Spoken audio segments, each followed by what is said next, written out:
آپ ظلم اور سفاقے کی انتہا دیکھیں. عورتوں پر مشتمل ایک خاندان نے اپنے گھر کی دوسری عورت جو اصل میں تو جس کا اکلوتا بھائی ہو اس کو تو اپنی بھابھی کی بڑی پرواہ ہوتی ہے, اور جس کا اکلوتا بیٹا ہو اس کو اپنی بہو کی بڑی پرواہ ہوتی ہے. ان خواتین سے جن سے کوئی شخص امید نہیں کر سکتا, بعید نہیں ہے, ایسا کیا ہو سکتا ہے, کس کے وہم و گمان میں ایسا نہیں. انہوں نے جس انداز سے اس کو ذبح کیا, اور کس طرح میں سمجھتا ہوں کہ انسانی ذہن پھٹ جاتا ہے, دماغ تسلیم کرنے کو تیار نہیں ہے. کیسے شوپروں میں ٹکڑے ڈالے ہوں گے زندہ سلامت عورت. اچھا, قتل کیا کیسے انہوں نے 2 آلۂ قتل برآمد کروائے. جنگل و کھیت میں بیابان ہے, وہاں سے ٹکڑے جو چیزیں تلاش کی گئیں, ریسکیو ٹیمیں تھیں, پولیس کی ٹیمیں تھیں. ایک ٹوکا جس سے ہڈیاں کاٹتے ہیں بڑے جانور کی, ٹوکا, بعض کا پٹھے بھی کاٹتے ہیں, زیادہ تر لوگ پٹھے بھی اسی سے کترتے ہیں. وہ پٹھے کاٹنے والا وہ, اور ایک گھر کا خنجر, گھر میں جو بڑی چھری استعمال ہوتی ہے, گھر میں موجود ایک چھری اور ایک ٹوکا, اس سے انہوں نے اس کو کاٹا. اور وہ میں کہتا ہوں دل پھٹ جاتا ہے جب میں نے یہ جملے سنے اس کے باپ سے. پولیس والوں نے جس کی تفتیشی جو ہے سب انسپیکٹر, اس نے تصدیق کی اس بات کی. وہ یہ کہتا ہے کہ ہم نے ان سے پوچھا کہ تمہیں شرم نہیں آئی کہ تم نے اپنے ایک ساتھی بہو کو اس طرح ذبح کیا, کیا طریقہ تھا تمہارے پاس, اور کیسے تم نے حوصلہ پیدا کیا اپنے اندر. تو وہ کہتے ہیں کہ انہوں نے کہا کہ ہم نے پہلے ایک اپنی جو بہن ہے یعنی اس کی بڑی نند, اس کے بیٹے کو بلایا, پھر ہم نے دوسری نند کے بیٹے کو لاہور فون کیا. 2 نوجوان بلائے جن کے بارے میں پولیس ابھی تفتیش کر رہی ہے, وہ گرفتار نہیں ابھی ہوئے. ان کے بارے میں پولیس یہ پوچھ رہی ہے, تلاش کر رہی ہے کہ ان کا کوئی کرمنل ریکارڈ موجود, ان خواتین کا ریکارڈ تو نہیں ملا نا, ان کا کرمنل ریکارڈ موجود ہے کہ وہ شاید کوئی ایکسپرٹ ہے یا قصائی ہیں, قصاب تو نہیں ہے, کہیں قصاب ایسے کر سکتا ہے ٹکڑے. انہوں نے کہا جی کہ ہم نے یہ کیا کہ جب یہ سوئی ہوئی تھی زارا, ہم اس کے کمرے میں آئے, اور میرا یہ خیال ہے کہ شاید اس کو سونے سے پہلے بھی کوئی ایسا زہر آلود کوئی چیز دی گئی ہو کہ یہ نیند کی گولیاں دے دی گئی ہو, زہر آلود کوئی چیز دی ہو. یہ تو فورینزک ایکسپرٹ جو ہے نا, اصل میں تو اس کا انٹیکٹ تو باڈی ملی نہیں, میدے کے اجزاء جو ہیں وہ تو میسر ہی نہیں ہیں, تو وہ تو ٹکڑوں میں بٹی لاش ہے. ٹکڑوں میں بٹی لاش سے آپ کیمیکل ایگزامینر جو ہے وہ کیا رپورٹ دے گا, یہ بات کی بات ہے. یہ عین ممکن ہے کہ پہلے بے ہوشی ہوگا, لیکن بہرحال وہ یہ بتاتے ہیں. انہوں نے کہا جی جب یہ سوئی ہوئی تھی ہم نے اس کی ٹانگیں بازو باندھے. تو انہوں نے پوچھا تھا کہ انہوں نے مزاحمت نہیں کی.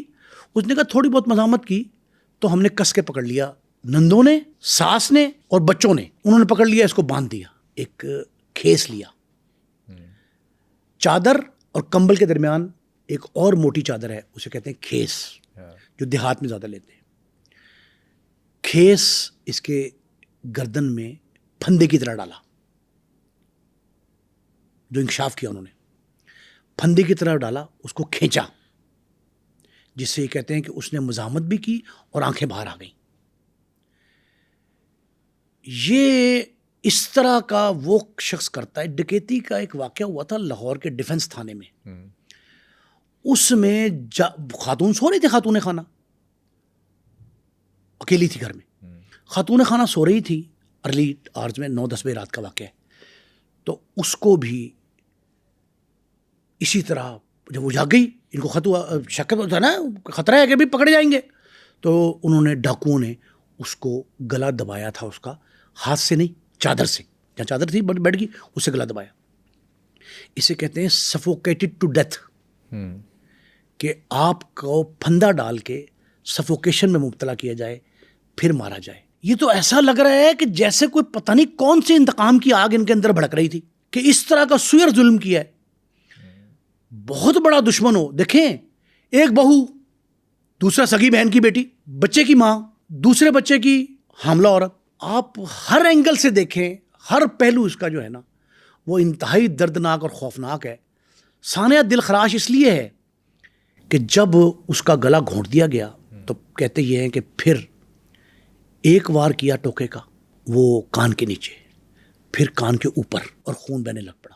وہ جو کمرے میں بیڈ کے نیچے دھولا گیا نا, اچھا پھر وہ کہتے ہیں کہ ہم نے شاپر بڑے بڑے پلاسٹک کا اور نیچے چیزیں بچھائی تھیں تاکہ خون نہ گرے, لیکن اس کے باوجود خون کے فوارے نکلے تو ادھر ادھر ہوئے, تو ہم نے وہ تبدیل کیا سارا. پورا منظر جو ہے گھر کا وہ تبدیل کیا, فرش دھلوایا. اب دیکھیں نا, جو پلیس آف ایکرنس ہوتی ہے نا, جائے وقوع, اس کو دھونے اور دھلانا یہ منصوبہ بندی کے بغیر نہیں ہوتا. محترمہ شہید پاکستان کی پہلی خاتون وزیر اعظم, بلکہ عالم اسلام کی محترمہ بے نظیر شہید, جب لیاقت باغ راولپنڈی میں شہید کی گئیں تو اس وقت وہاں کے سی پی او تھے, وہ کیپٹل پولیس آفیسر سید سعود عزیز, اور ایس پی سٹی خرم شہزاد, ان دونوں کو محض اس لیے گرفتار کیا گیا کہ انہوں نے جائے وقوع پہ اکٹھا ہونے والا خون, وہ جو منظر تھا, اس کو فوری دھلوا دیا تھا. انہوں نے 2.5-3 سال جیل میں کاٹے. پھر سپریم کورٹ سے ضمانت ہوئی ان کی. کس بنا پہ؟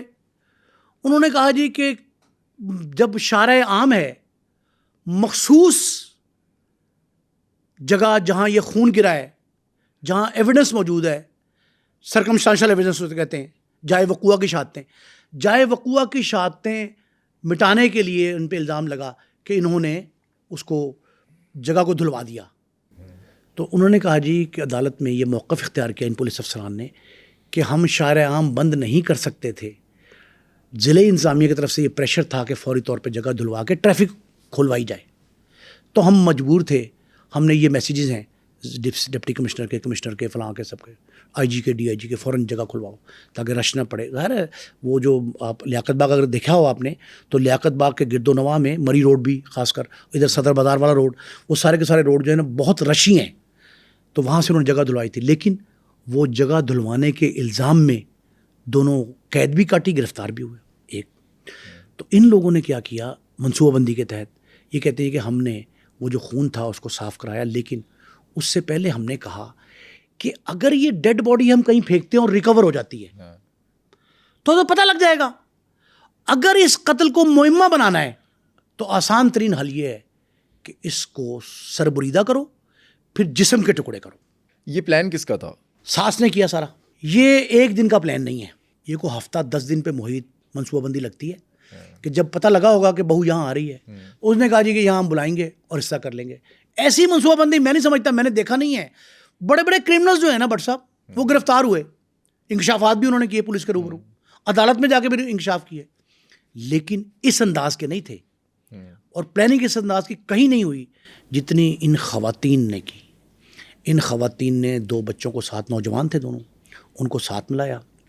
ساتھ ملا کے جس دل خراش سانے سے یہ گزری ہے نا بچی, اور جو اس کے شکم میں بچہ تھا, اس پہ کیا ظلم ڈھایا ہے.